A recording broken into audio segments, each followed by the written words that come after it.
Well, it's been a wild week. Three crazy stories broke this weekend that nobody's connecting. The U.S. teetering on all-out war with Iran. The Tate brothers arrested in Miami. Congress sending letters to the WNBA about Caitlin Clark.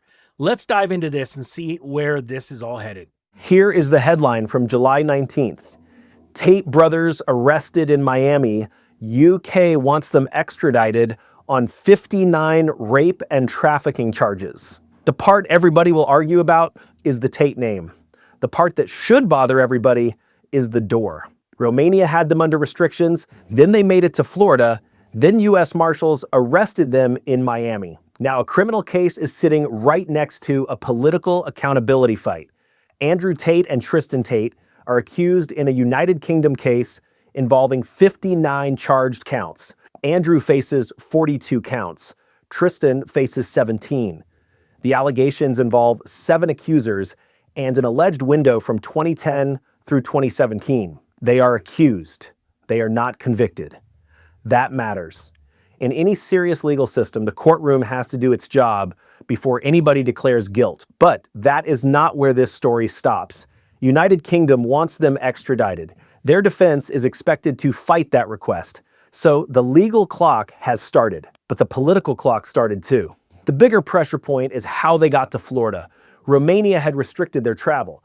Then the Trump administration reportedly pressured Romania. Now Democrats are demanding answers.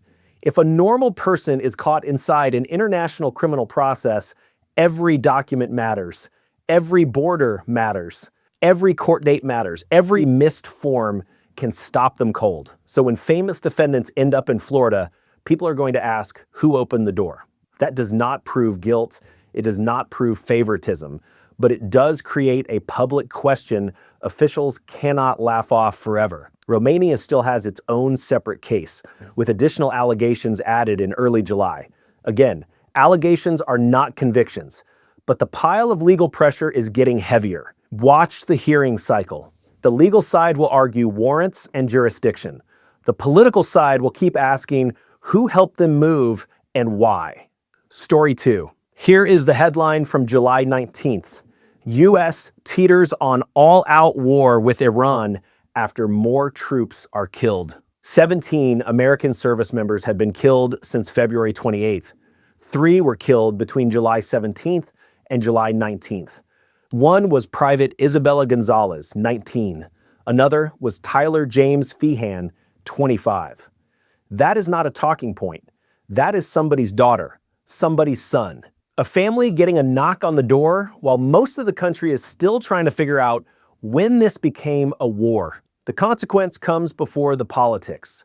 American families are paying the price of escalation before Congress has clearly owned the decision. 9 straight nights of U.S. strikes, Iranian hits reaching Kuwait and Saudi Arabia, more bases at risk, more families waiting for names, more headlines using words like teeters, while the people wearing the uniform do not get to teeter. They get orders. Hey, real quick, sorry to jump in, but the sponsor of the video today is me.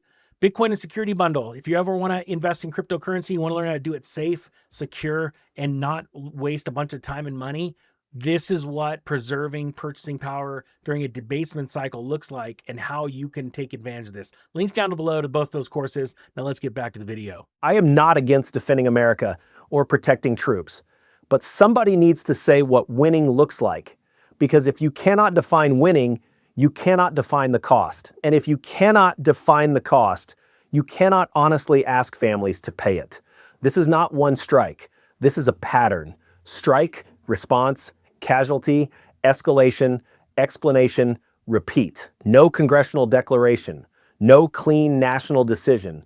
Nobody voted on night 1 and nobody voted on night 9. That matters because the Constitution does not treat war like a press release. The American people deserve more than casualty releases and careful language. The raised stake is the map. Iranian hits reached Kuwait and Saudi Arabia. The Strait of Hormuz sits in the background where a huge share of the world's oil moves. When that region heats up, the price shows up at the pump, in shipping costs, groceries, and every business that runs on fuel. Watch the next 30 days. Watch the bases. Once the war clock moves faster than the political clock, the public usually finds out last. Last one. Here is the headline.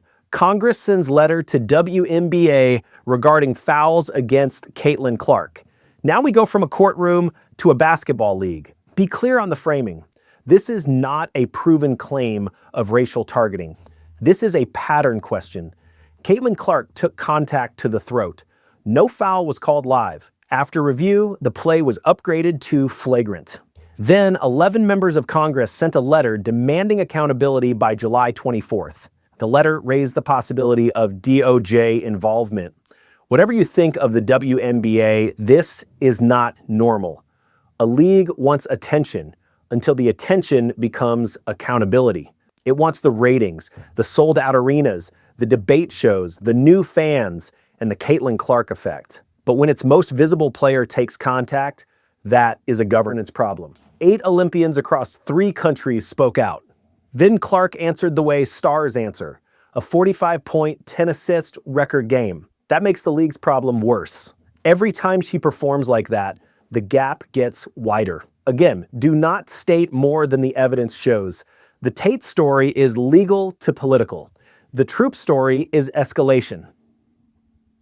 The WNBA story is discipline to a congressional letter. 3 different worlds, same morning. The institutions are reacting after the pressure escapes. So watch the 3 clocks, because if these institutions do not get ahead of the problem, someone else defines the next step. Wild weeks just start counting. Economic ninja is out.